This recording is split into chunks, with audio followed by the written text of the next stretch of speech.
Assalamualaikum warahmatullahi wabarakatuh. Welcome back to our channel. Hope you all are good at your home and doing great.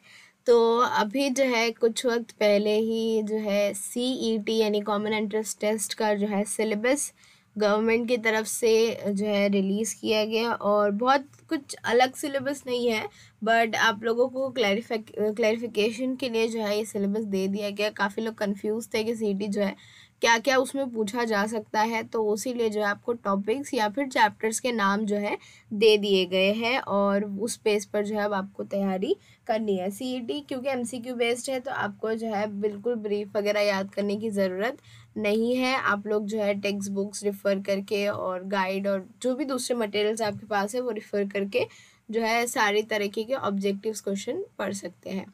तो CET syllabus जो दिया गया है उसमें सबसे पहले हम इंग्लिश की तरफ चलते हैं. इंग्लिश से शुरू करते हैं.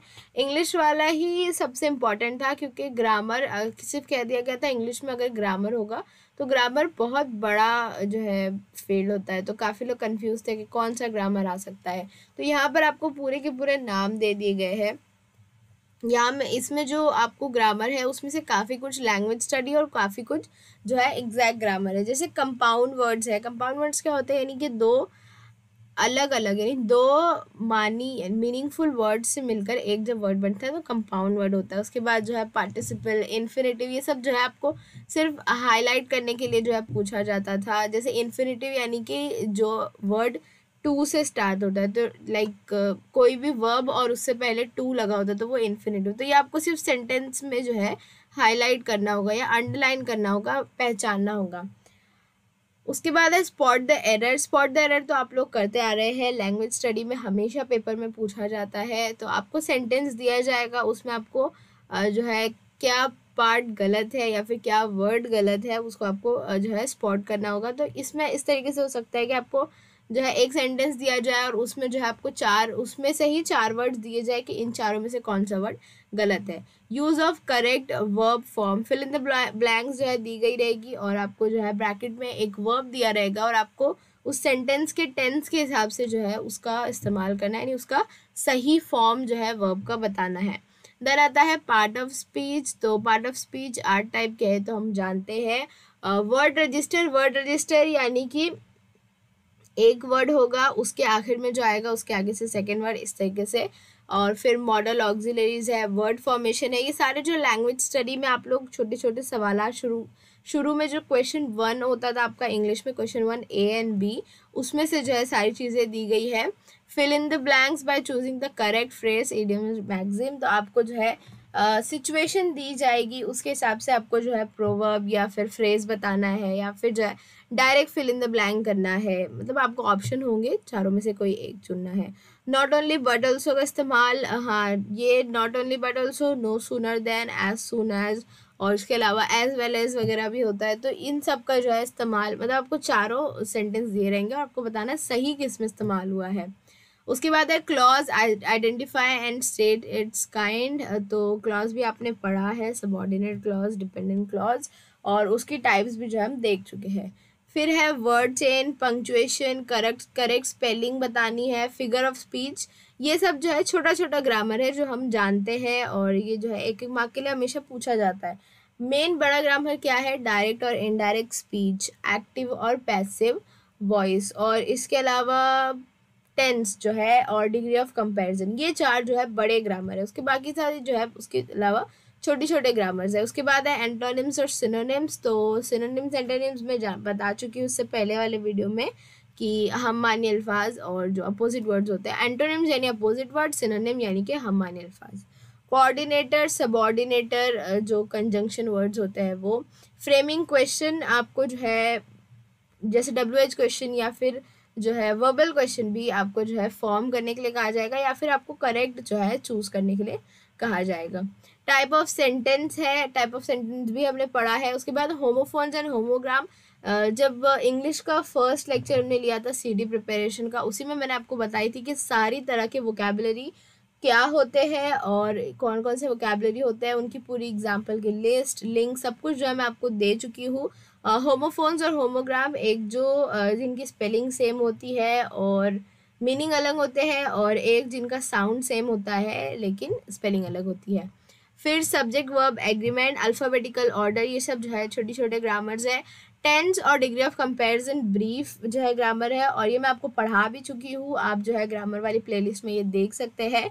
और प्रीफिक्स एंड सुफिक्स, और find the word class word, यानी कि वर्ड क्लास यानी को एक जो वर्ड है वो कोई भी एक वर्ड नाउन के तौर पर भी इस्तेमाल होता है और वर्ब के तौर पर भी इस्तेमाल होता है।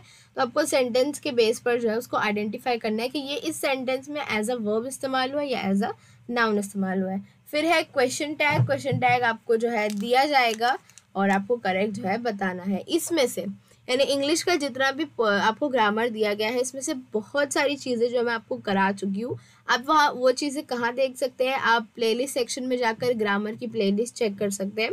आप प्लेलिस्ट सेक्शन में जाकर CET प्रिपरेशन नाम से एक प्लेलिस्ट आपको मिलेगी, उसमें आप इंग्लिश के वीडियोस चेक करिए।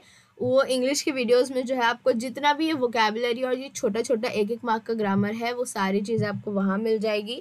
फिर जो है मैंने आपको कहा क्वेश्चन 1A एंड B आपके पेपर में पूछा जाता था, वो उसमें से भी जो है काफ़ी सारी चीज़ें यहाँ पर दी गई है एक एक मार्क वाली। तो उसके लिए आप क्या करिए, आपको जो है मैं डिस्क्रिप्शन बॉक्स में प्लेलिस्ट की लिंक दे दूँगी, तो आपको एक प्लेलिस्ट मिलेगी क्वेश्चन बैंक सॉल्व की हुई। तो जब हम इंग्लिश का क्वेश्चन बैंक सॉल्व कर रहे थे उसमें जो है आपको 10 ऐसे सेट दिए गए थे, नहीं लैंग्वेज स्टडी के 10 जो है एग्जाम्पल पेपर आपको दिए गए थे और हमने वो पूरे सॉल्व किए हैं। तो उससे जो है आपको पूरी हेल्प मिल जाएगी और काफ़ी हद तक आपको जो है समझ में आ जाएगा कि किस तरीके के क्वेश्चन आ सकते हैं। उसके बाद यहाँ पर जो है ग्रामर तो दिया ही गया था और इसके अलावा जो है आपको और नीचे 3 क्वेश्चन दिए गए हैं। पहला है non textual passage for comprehension 6 to 8 lines, यानी आपको एक छोटा सा नॉन टेक्सुअल पैसेज दिया जाएगा और उस पर बेस्ड आपको क्वेश्चन पूछे जाएंगे। एक बात याद रखिए, ये जो है MCQ बेस्ड पेपर ही होगा, आपको ऑप्शन ही दिए जाएंगे, तो आपको खुद से लिखना कुछ नहीं है। अब यहाँ पर जो है किस तरीके से होता है, जिन लोगों ने स्कॉलरशिप का पेपर दिया है उन लोगों को मालूम होगा, पैसेज आपको दिया रहेगा, आपको पैसेज पर क्वेश्चन पूछे जाएंगे और आपको 4 ऑप्शन भी दिए होंगे, आपको सिर्फ सेलेक्ट करना है सही ऑप्शन को। उसके बाद थर्ड हमारा क्वेश्चन है पोएटिक डिवाइस, जो पोएटिक ग्रामर था, जो कि इंग्लिश CET प्रिपरेशन फर्स्ट में हमने जो है पूरी चीज़ें डिस्कस की थी, यानी figure of speech, rhyme scheme और राइमिंग वर्ड। पोएटिक जो है ग्रामर में यही 3 चीज़ होती, तो वो आपको आइडेंटिफाई करने के लिए आता है। देन है question based on writing skills. यहीं पर सारा कुछ कन्फ्यूजन है कि एक्चुअली राइटिंग स्किल्स पर जो है किस तरीके से क्वेश्चन आ सकते हैं, तो I am still researching on that, और इसके लिए इसका जो है अलग से एक पार्ट मैं आपके लिए लेकर आऊँगी कि एक्चुअली राइटिंग स्किल्स पर जो है किस तरीके से ऐसा MCQ बेस्ड पेपर पूछा जा सकता है। अब तक के लिए जो है इंग्लिश का इतना कुछ आपको दिया गया है, तो आप लोग जो है इसमें से पहले जो 4 बड़े ग्रामर है अगर वो आपके लिए इजी है तो आप लोग पहले वो कर लीजिए, या फिर उसको साइड में रख के पहले जो छोटे छोटे पूरे ग्रामर्स है उसको पक्के कर लीजिए और फिर उन चारों को भी जो है पढ़ लीजिए। 4 बड़े grammar, speech, voice, degree of comparison और टेंसेस। तो यहाँ पर जो इंग्लिश की बात हो जाती है। फिर आते हैं हम साइंस पर, विज्ञान यानी तंत्र ज्ञान, साइंस एंड टेक्नोलॉजी पार्ट 1, यानी कि हमारा साइंस 1। यहाँ पर देखिए सिर्फ चैप्टर्स के नाम है और ये जो है 10 के 10 चैप्टर्स ही आएंगे आपको और रिड्यूस सिलेबस में से आपको नहीं पूछा जाएगा। ग्रेविटेशन हमारा पहला चैप्टर, फिर periodic classification of elements, chemical reaction and equation chapter 3 है, effect of electric current, heat, reflection of light, lens, metallurgy और कार्बन कंपाउंड, स्पेस मिशन। ये आपकी जो है साइंस 1 के 10 चैप्टर यहाँ पर दिए गए। साइंस 2 में भी सिमिलर ही है, आपको 10 के 10 चैप्टर्स है, यानी आपको पूरे ही पढ़ना है, मतलब पूरा ही पढ़ना है रिड्यूस पोर्शन के अलावा। तो पहला है heredity and evolution, life processing living organism part 1, part 2 environmental management towards green energy, animal classification, introduction to microbiology, cell biology and biotechnology, social health and disaster management. ये जो है हमारे 10 के 10 साइंस 2 के चैप्टर्स थे और साइंस 2 के हमने 4 चैप्टर विथ नोट्स जो है डिस्कस कर लिए हैं कि साइंस 2 को जो है आपको किस तरीके से CET के लिए पढ़ना है। साइंस 1 पर भी जो है काफ़ी सारे 1 शॉट लेक्चर्स, या फिर जो हम इस तरीके से कह सकते हैं कि साइंस 1 में जब हम बोर्ड की तैयारी कर रहे थे उस वक्त आपको जो है बहुत से ऐसे crash course kind of videos जो है हमने दिए थे, और अगर आप चाहें तो वो भी रेफ़र कर सकते हैं क्योंकि उसमें भी पूरी तरीके से नोट्स बनाकर दी गई थी, तो आपको काफ़ी हद तक ऑलमोस्ट अंदाज़ा हो जाएगा कि इस चैप्टर में से कौन कौन से पॉइंट इंपॉर्टेंट है याद रखने के लिए। जो भी चीज़ें मैं बोल रही हूँ वो सारी लिंक्स जो है आपको डिस्क्रिप्शन बॉक्स में मिलेगी, तो उसको प्लीज़ याद से चेक करिएगा। फिर आते हैं मैथ्स पर। अलजेब्रा में रिड्यूस पोर्शन हटाने के बाद आपके 4 चैप्टर है। लीनियर इक्वेशन इन 2 वेरिएबल पहला जो हमारा सबक है। उसके बाद है क्वाड्रेटिक इक्वेशन और अरिथमेटिक प्रोग्रेशन यानी हिसाबी तसाउद और प्रोबेबिलिटी यानी कि एहतिमाल। यही 4 चैप्टर जो आपको अलजेब्रा में पढ़ने हैं। अब अलजेब्रा में ऐसा नहीं, मैथ्स में ऐसा नहीं कि आपको पूरी की पूरी मश्क सॉल्व करनी है, रटनी है मश्क, इस तरीके से नहीं। आपको तरीका समझ लेना है, आपको फॉर्मूलेज याद रखने हैं, आपको इतना आना चाहिए कि इस तरीके के क्वेश्चन है तो इसको किस तरीके से हम जो है सॉल्व कर सकते हैं, या कौन सा फॉर्मूला इसमें लगेगा, क्या तरीका है, पैटर्न है सॉल्व करने का। आपको पूरा जो है मश्की सवालात रटने की ज़रूरत नहीं है। तो इसके लिए आप क्या कर सकते हैं, हमने जो है अलजेब्रा में क्रैश कोर्स किए थे सारे ही चैप्टर्स के, तो वो क्रैश कोर्स की लिंक जो है आपको नीचे मिल जाएगी। वो क्रैश कोर्स आप देखें। क्रैश कोर्स क्या है कि वो पूरा चैप्टर जो है आपको एकदम शॉर्ट पीरियड में जो है पूरी अच्छी तरीके से समझा दिया गया है। स्पेशली फार्मूलाज दे दिए गए हैं सारे, और उन फार्मूलाज को कैसे इस्तेमाल करके जो है आपको मतलब कैसे उसका हल निकालना है। तो आपको तरीके याद रखने हैं, आपको पूरी मश्क या मिसालें जो है रटनी नहीं है। उसी तरीके से सेम ज्योमेट्री में भी है। ज्योमेट्री में जो हमारा सबक है पहला है सिमिलैरिटी यानी मुतशाबिहत, देन पाइथागोरस थ्योरम और सर्कल, कोऑर्डिनेट ज्योमेट्री और ट्रिग्नोमेट्री। ये 5 जो है हमारे चैप्टर आपको ज्योमेट्री में दिए गए। फिर आते हैं हमारे सोशल स्टडीज़ पर। तो सोशल स्टडीज़ में हिस्ट्री, पॉलिटिक्स और ज्योग्राफी तीनों होगा, तीनों मिलाकर जो है 25 मार्क होंगे। अब हिस्ट्री में भी जो देखिए आपको सिर्फ रिड्यूस पोर्शन हटाया गया, बाकी सब वैसा ही है।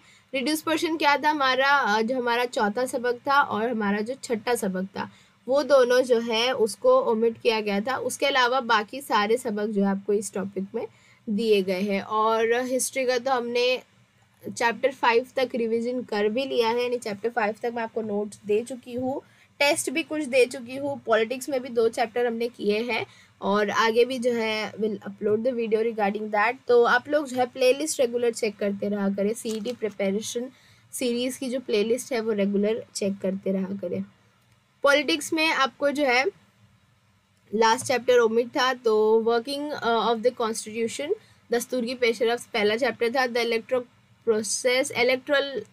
प्रोसेस यानी कि इंतखाबी अमल का जो था हमारा चैप्टर 2।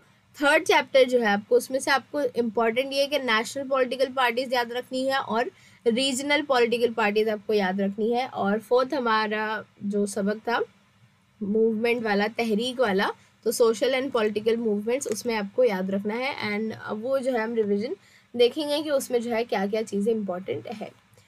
अब आते हैं भूगोल पर। भूगोल यानी ज्योग्राफी। ज्योग्राफी में भी जो है एक चीज़ अच्छी हो गई कि आपको सिर्फ जो है टॉपिक दे दिए गए, तो अब इंडिया में और ब्राज़ील में ये टॉपिक्स पे क्या क्या इन्फॉर्मेशन आपकी किताब में वो आप सीधे सीधे पढ़ सकते हैं।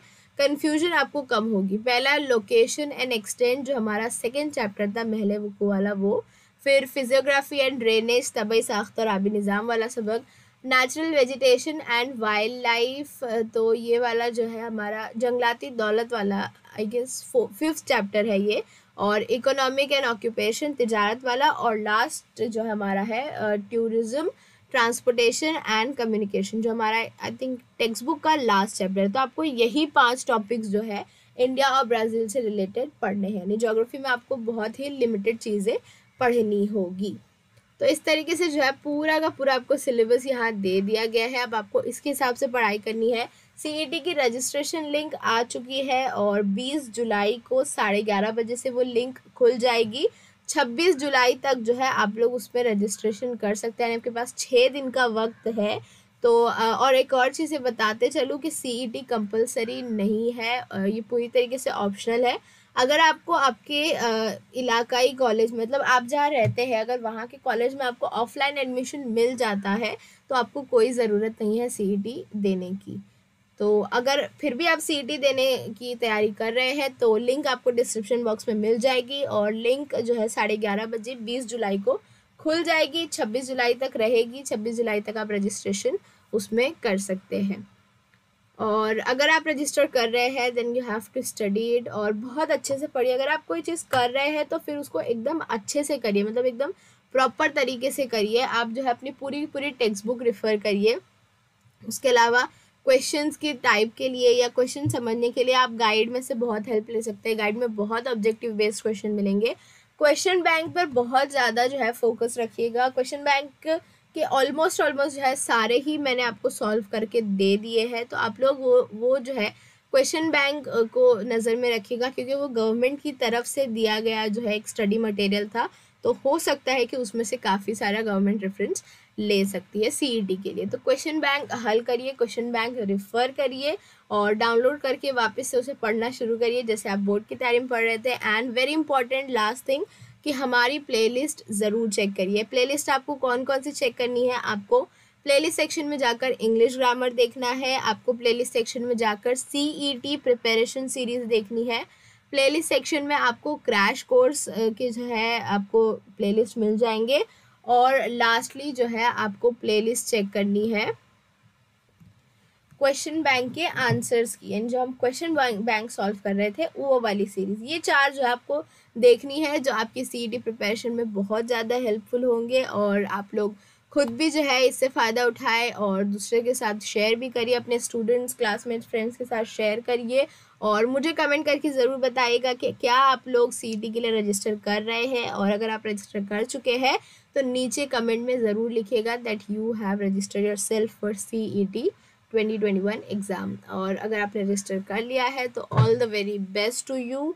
एंड चैनल को सब्सक्राइब नहीं किया तो जल्दी से सब्सक्राइब कर दीजिए, वीडियो को लाइक करिए, शेयर करिए। Thank you very much for watching. Take care, bye bye.